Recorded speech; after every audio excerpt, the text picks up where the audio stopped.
When I first met Daniel, I thought I had found everything I had been looking for. He was charming, intelligent, and kind-hearted, exactly what I had imagined in my perfect partner. I had always dreamed of a relationship where the love felt easy and natural, where everything seemed to fall into place without effort. And that was what it felt like with him.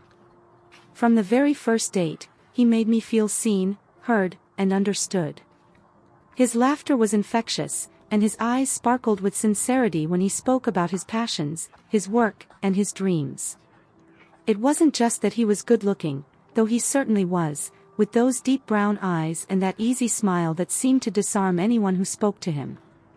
It was how he made me feel when I was with him. I could talk to him about anything, and he listened, really listened. We connected in a way that felt effortless, and I found myself wanting more of it. More of him. The early months of our relationship were idyllic. We spent weekends exploring the city, laughing over silly things, and planning our future together. We had similar goals and values. We both believed in building a life based on mutual respect, love, and a shared understanding of what happiness looked like. I could imagine growing old with him, our lives intertwined in a perfect harmony. I never once questioned the future I was starting to build with him. It felt secure, warm, and hopeful. We had our ups and downs, like any couple, but I believed that everything would work out because we were so compatible. I had the image in my mind of us growing together, living in a house we'd build together, traveling the world, and perhaps raising a family. It was everything I had always wanted. But soon, things began to shift in a way I wasn't prepared for. Daniel had children from his first marriage. At first, this was nothing more than a detail.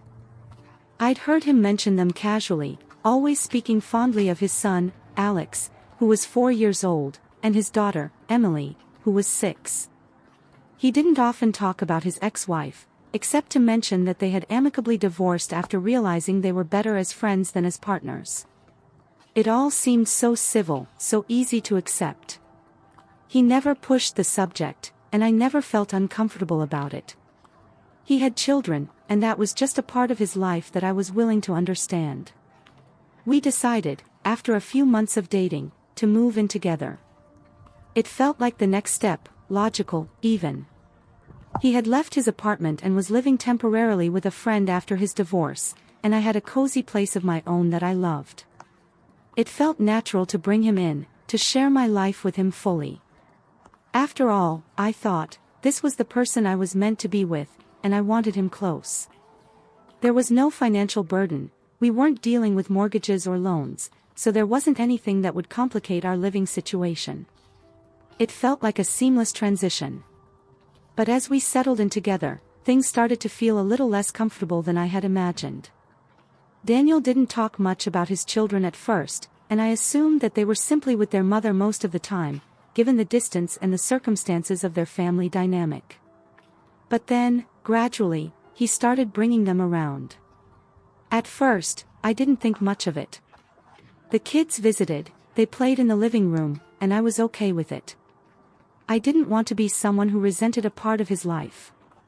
They were his children, after all, and it seemed like a natural thing for him to want them around.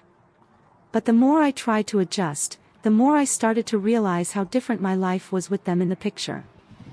It started off small, just a few visits here and there. Daniel would mention in passing that his kids would be coming over on the weekend, and at first, I didn't think much of it. I was still getting used to living together, figuring out our rhythm as a couple. But then, the visits started becoming more frequent, and that's when things started to feel different. One Saturday, not long after they'd moved in with me, Daniel brought Alex and Emily over to the apartment. They were a whirlwind of energy, loud, excited, and completely unbothered by the quiet, organized space I had carefully cultivated for myself. Emily ran around the living room, flinging her toy car in every direction, while Alex was jumping on the couch, laughing uncontrollably. I remember feeling the walls close in around me as the noise grew louder. I had been so used to the peace and calm of my home, a space where I could unwind after a long day at work. Now, I was stuck in a world of squealing, crashing toys, and the constant thudding of little feet running up and down the hallway.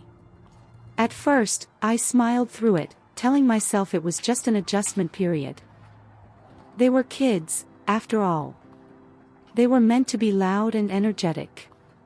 But as the day went on, I felt my patience wearing thin. I tried to stay calm, tried to remind myself that they were Daniel's children, and they needed to feel comfortable in our home.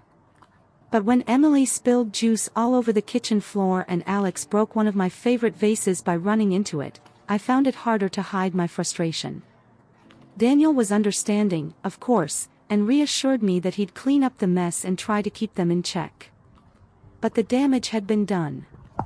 The quiet, organized life I had grown used to had been completely overturned. The space I had created for myself no longer felt like mine. I tried to talk to him about it later that evening when the kids had gone back to their mom's house. We were sitting on the couch, Daniel was scrolling through his phone, and I couldn't hold it in any longer. "Daniel, I know it's important to you that the kids feel at home here, but I don't know how I feel about it. This place was my sanctuary, and now it feels like it's not mine anymore. It's like the chaos is taking over everything." Daniel paused, looking at me for a moment, and then nodded. "I understand. I'm sorry it's been overwhelming for you. I didn't think it would be this much of an adjustment. But they're my kids, and they're a big part of my life.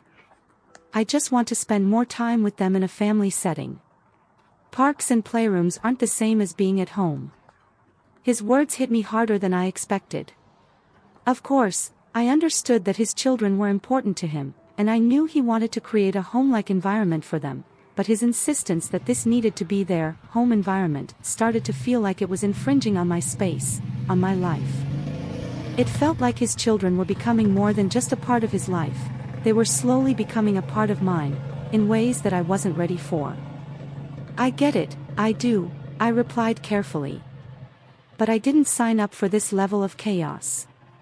I'm used to having my weekends to myself, and now it feels like I can't even have a quiet moment. I'm just not sure how I'm supposed to handle this." Daniel looked at me with an apologetic expression. "I'm sorry. I really am.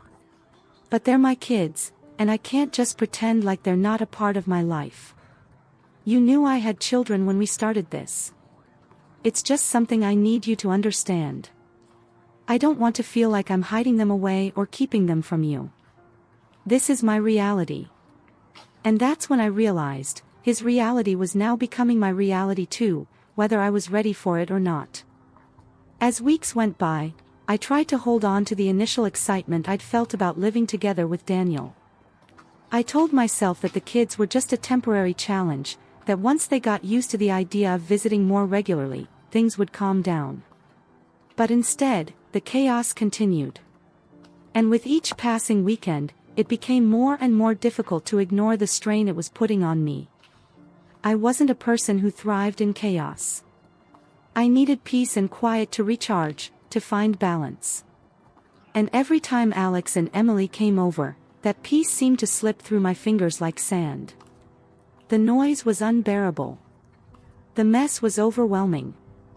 And Daniel, bless his heart, tried his best to help, but he didn't understand how deep my frustration was. To him, it was normal. They were his kids, and this was part of their life together. But for me, it felt like an invasion. My sanctuary was becoming a war zone, and I didn't know how much longer I could handle it. We started having more serious conversations about it. One evening, as we sat together in the living room, after yet another chaotic weekend, I decided it was time to bring it up again. I could feel my patience wearing thin, and I needed to express how I was really feeling before it all became too much to bear. "Daniel, we need to talk," I said, taking a deep breath. I could feel my chest tighten, but I knew I couldn't avoid it any longer. He looked at me, his face already softened with concern. "What's wrong?" I don't know if I can keep doing this. Every weekend, I'm dreading it. The noise, the mess, the constant interruptions.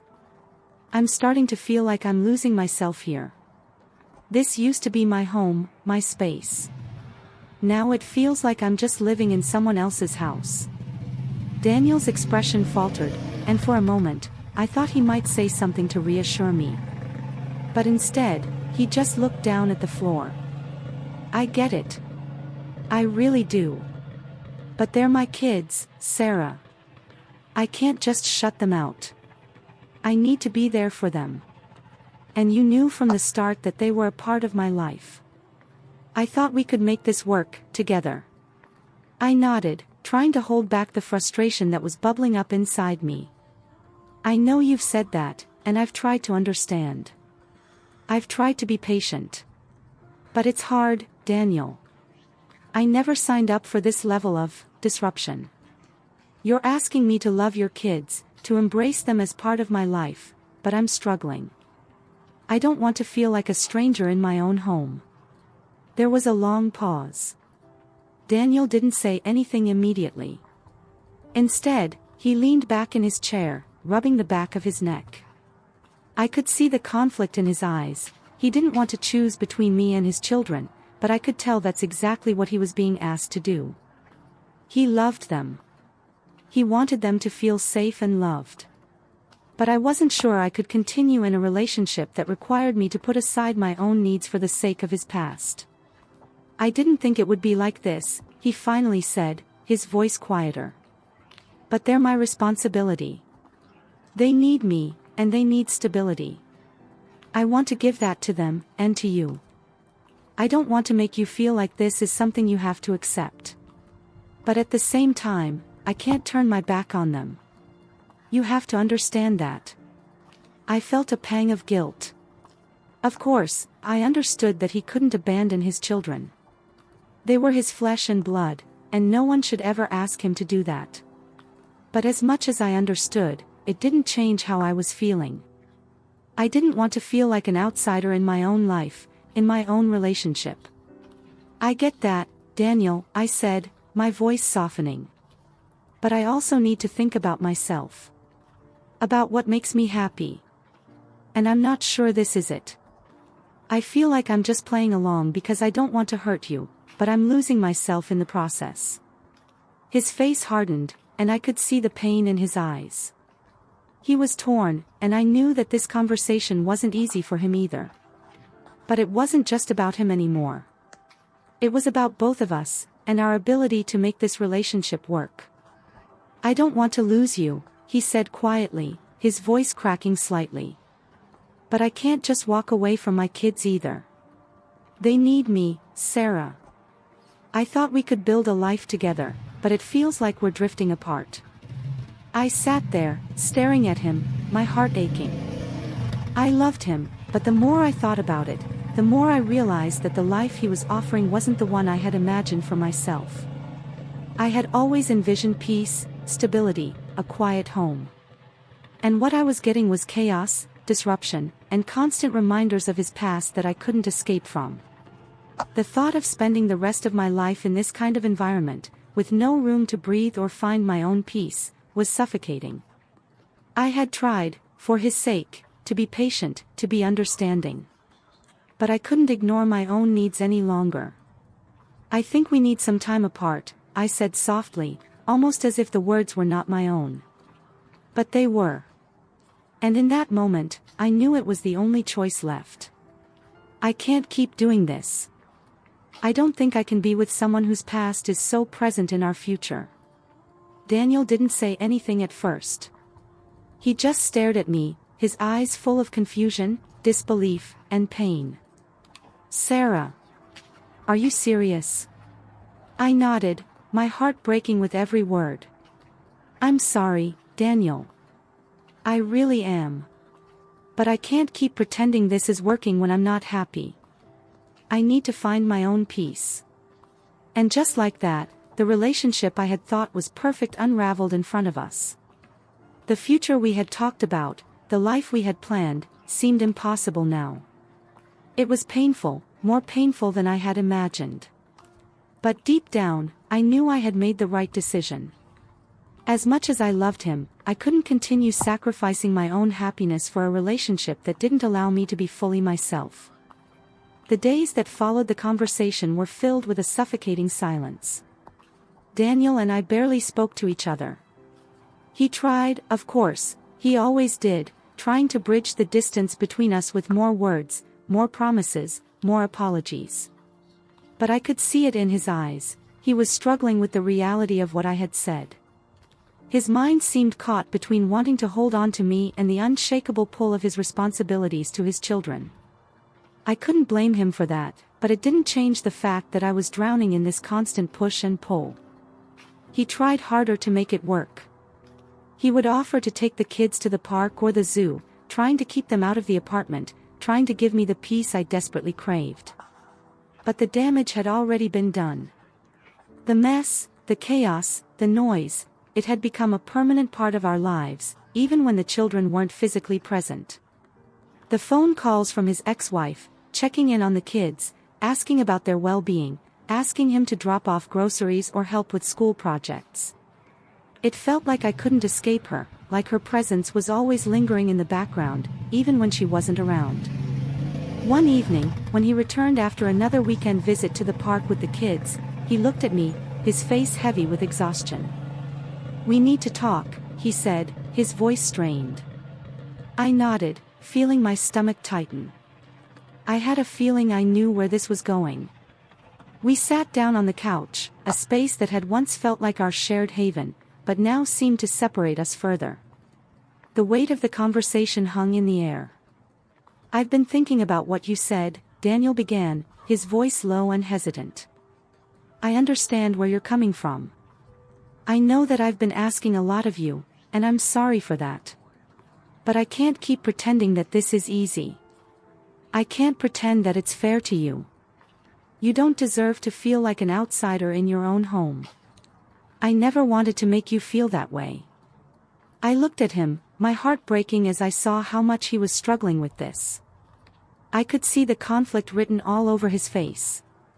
He didn't want to lose me, but he didn't know how to balance his children's needs with mine. "I just don't know how we can make this work anymore," I said softly, trying to keep the tears from escaping. "It's not just the kids. It's everything, the alimony, the constant involvement of your ex-wife. It's all too much. I feel like I'm always living in the shadow of your past, and I can't do it anymore." He reached for my hand, his touch gentle, but it only made the distance between us feel greater. "I know it's hard," he said. "I never meant to bring all of this baggage into our relationship. But they're my kids, Sarah. They're a part of who I am, and I can't change that." I pulled my hand away, my eyes welling with tears. "I know you can't change that, but I can't change how I feel either. I don't want to be second place in my own life. I don't want to be part of a family where I'm constantly expected to put my needs aside for everyone else's." He sat back, his face a mask of frustration and hurt. "So what are you saying? Are you saying that you can't be with me because of my kids? That you can't accept my life?" I looked at him, feeling the weight of my decision. "I'm saying that I can't continue in this relationship if it means sacrificing everything that makes me happy. I love you, Daniel, but I need to love myself more. I need to be true to what I want, what I need. And right now, I need a life without the constant chaos, without the shadows of your past. I need peace." His face hardened, and for a moment, I thought he might say something to convince me to stay. But he didn't. Instead, he stood up, walked across the room, and turned to face me. "I never thought it would come to this. I never thought I'd be standing here, watching you walk away because of something I can't change." I stood up too, my legs shaky but determined. "I never wanted this to happen. But I can't be part of this life anymore. It's too much, Daniel. And I can't keep pretending it's not." There was a long silence, and for a moment, I thought maybe he'd tell me that he understood. That he'd figure it out, that we could compromise. But that wasn't the reality. The reality was that he had his children, his ex-wife, his past, and those things would always be there, demanding his time and attention. "I think we both know this isn't working," I said softly. I need to go. Daniel didn't try to stop me. His face twisted in a mix of sadness and resignation, but there was nothing left to say. The decision had been made, and we both knew it. The days following our conversation felt like a blur. I packed my things, bit by bit, in silence, while Daniel remained in the apartment, retreating to his own space. There was no shouting, no dramatic outbursts. Just a quiet understanding that things had changed, and neither of us was ready to fight for what we both knew couldn't work. I remember the weight of the boxes I filled. They weren't heavy, but it felt like every item I placed inside was one more piece of the life I had envisioned slipping through my fingers. I kept thinking about how quickly everything had shifted, from the excitement of moving in together to the sharp, aching silence that now filled our home. I had hoped that after the initial emotional storm, we might be able to make it work somehow, that time would heal the growing distance between us. But as the days stretched on, I realized that no matter how much I loved him, the weight of his past, the kids, the ex-wife, the alimony, would always be between us. It was something I could never fully accept. And that was a reality I couldn't avoid anymore. On my last night in the apartment, Daniel and I sat on opposite sides of the living room, the space between us feeling insurmountable. The apartment that had once felt so full of promise, where we had imagined starting a life together, now felt empty, haunted by the echoes of a relationship that had never truly been able to breathe. I never thought it would come to this, Daniel said, his voice heavy. He looked older, the lines around his eyes deeper, as if the weight of our breakup had aged him in a matter of days. I looked at him, my heart aching for what we had lost. But I knew, deep down, that the right thing was to walk away. I couldn't keep living like this, resenting the things I had once accepted as part of him. I didn't want to be the woman who felt like a second family in her own life. I know, I whispered. Neither of us wanted this. But sometimes love isn't enough. It's not just about how much you care. It's about the life you want to build together. And I need something different. He didn't respond right away, and I could feel the unsaid words lingering between us. I wanted to tell him that I would always care for him, that I would never forget the good times we had, but the words felt hollow in my mouth. The truth was, I wasn't the same person I had been when we first started this journey together. And neither was he. After a long silence, Daniel stood up and walked over to me, his movements slow, deliberate. He didn't reach for me. Instead, he placed his hand on the back of the couch, looking down at the floor. "I'll always be here for you," he said softly, his voice almost a whisper. "I just wish you could have seen it, our future. I thought we could make it work." "I did too," I replied, my voice breaking. But I couldn't live in a future that didn't feel like mine. We stood there for a moment, and then, in an act of finality, he turned away, heading toward the door. I knew it wasn't easy for him, just as it wasn't easy for me. We both loved each other, but our love couldn't withstand the cracks that had formed between us. It was like trying to patch up a vase that had shattered too many times. It wasn't enough anymore to make it whole. As I sat there, staring at the empty space where he had stood, I realized just how much I had lost. Not just the man I had loved, but also the version of myself that had been willing to settle for a life that wasn't truly hers. I had given up parts of myself in the name of love, in the hope that things would get better with time. But love, as it turned out, wasn't a cure for everything. Sometimes, love wasn't enough to bridge the gap between two lives that no longer fit together. The days that followed were filled with uncertainty. I left the apartment and moved into a small, quieter space of my own. The first few nights were the hardest.